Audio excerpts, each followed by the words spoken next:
Yes, you saw that right. That ball almost hit me before I shot it with the ETEK 5.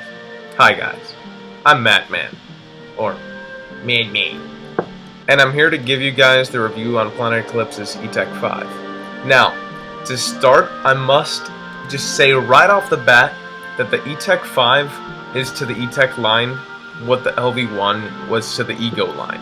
In fact, it feels just like an LV1 in your hands, and shoots pretty darn similar.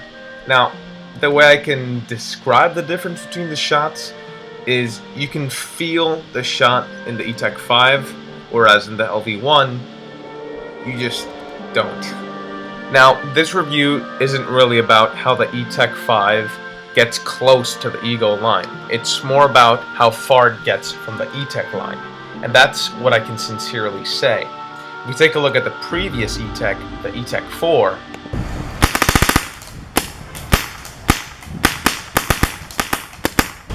and compared to the ETEK 5,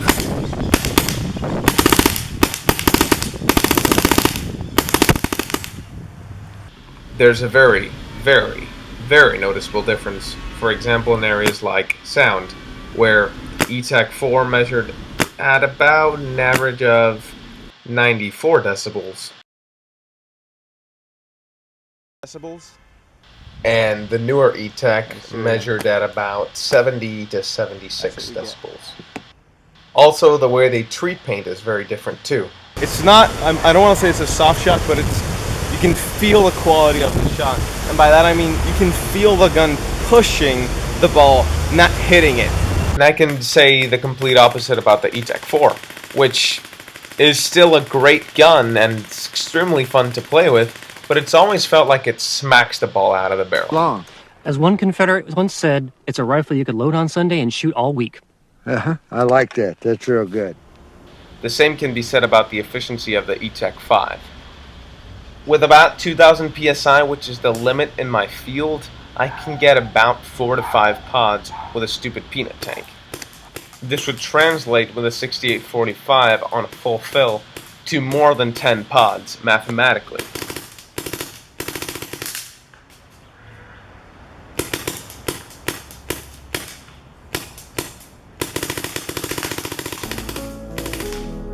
Now, there's one problem with the ETEK 5 that I believe really hurts it, and that's the 693 barrel back on the shaft 4 compatible barrel.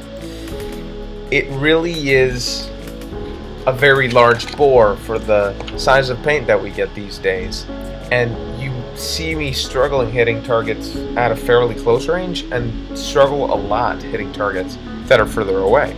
This can easily be fixed, however, with a different shaft 4 back or a brand new barrel. For a paintball player to perform to the best of his or her abilities, he or she needs a combination of precision and accuracy when they're shooting. Accuracy is already, well, part of the player himself, but precision is up to the gun. I'll have a separate video explaining everything about that. But in short, the barrel on the ETEK 5 doesn't allow for optimum precision in most cases. You will find some rare balls that will fit tight in the bore, but that is a very rare occurrence. This little problem with the barrel, however, is compensated with Planet Eclipse's amazing packaging that includes an amazing manual, the best barrel stock you're going to get with any gun, an amazing bottle of oil that doesn't leak and lasts, a full parts kit, and a set of Allens, all included in a nice hard case that will protect your gear. even if you fall on it. Don't ask how I know that. It comes with a very nice Oopsasa that airs up very easily. It sounds a lot more fun than Oops ASA. And most of the parts of the body are aluminum.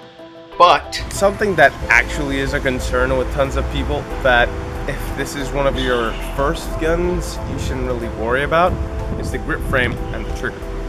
First of all, lots of people gave the ETEK 4 lots of praise for its trigger, because out of the box it's shipped with a short but tight trigger pull. Personally, I like the opposite, which is a long, loose trigger pull, and I seem to favor the ETEK 5 straight out of the box because that's exactly what it is. Now, the grip frame is a composite grip frame, so it really isn't going to offer the same smooth trigger pull as an aluminum grip frame would, but it's just fine. If you haven't worked a lot with aluminum grip frames on electro markers, you'll be just fine. It's not really that big of a deal. the rest of the composite parts are your feed neck and the eye covers that are found on both sides of the marker. You also get the same bolt and rammer that are on the LV1 in the ETEK 5. There are slight differences though, like the ETEK 5 bolt is designed for the ETEK 5 body, and the rammer is designed for a standard poppet design, so the anterior end of it is flat instead of rounded. Now, something else with the grip frame is that Duracell batteries tend to rattle in there, but this is an easy fix by just dropping in a tank O-ring under the harness. Speaking of drop-in upgrades, the ETEK 5 also offers an OLED board that can be put in the grip frame with the stock board already. All you have to do is open up the grips, pull out the battery, pull out the stock board, plug in the OLED board on the bottom, stick it in, plug back in your battery, close up the grip frame, and in a few short seconds, bam! You'll have a screen on your gun that tells you all you need to know and a bit more. This makes programming on the gun a lot easier and just less of a hassle to work with. Not to say that the old LED system was bad, but the OLED is just better. And if you want to get rid of the bright LED from interfering with you looking at the screen, you should just cut off a piece of cardboard from the packaging of the OLED, and while you install it, stick it in front of the LED, and boom. Nothing will interfere with your OLED screen. Disassembly and maintenance on the ETEK 5 are a breeze. My recommendations are to oil your ZIC-3 rammer every 2 cases or so. You can do the same to your bolt. And your SL4 reg and LPR should be greased at about every 20 cases, just to do some preventative maintenance. It's not necessary, but it really will help you prevent problems in the long run. Regulator and poppet maintenance are now extremely easy thanks to the rubber grip and tuning fork, another worthy inheritance from the LV1. When you put all these parts together, you get an amazing paintball marker. A paintball marker with clockwork operation, a paintball marker that won't fail the player ever, and is also backed by a fantastic company with great warranty service. But above all, it's a paintball marker that will ensure that you have a great time on the field every time you take it with you.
Planet Eclipse's ETEK 5 is easily one of the best mid-level paintball markers in the market currently, and if not, it is the best, because you get a lot with this gun. You get great performance, but you also get great packaging. No, not great packaging, excellent packaging, and fantastic performance from a gun that's only $550 new. You get the same bolt design that's on the LV1, the same rammer design that's on the LV1. You get the same regulator that's on the LV1, and the LV1 is possibly the most revolutionary marker in the past 10 years, easily. I can also say that Planet Eclipse pays attention to the little things. Kind of, for example, the small trigger safety you've got here. Slide your finger under the trigger and it's going to be hard for you to accidentally fire around when you're just walking around the field. Granted, you might have your barrel condom on, but at least you're not getting your barrel dirty, therefore not affecting your accuracy once you're playing. So it is just this attention to detail that Planet Eclipse gives to their products that makes me recommend them with so much ease and just like that. So do yourself a favor, if you're looking into a mid-level marker and you've stumbled across the ETEK 5 and considered it, stop considering it and get it, because it is easily the best buy for the price. I'd like to ask you to subscribe and like this video if you enjoyed it, and stay tuned for more. I'll see you guys next time.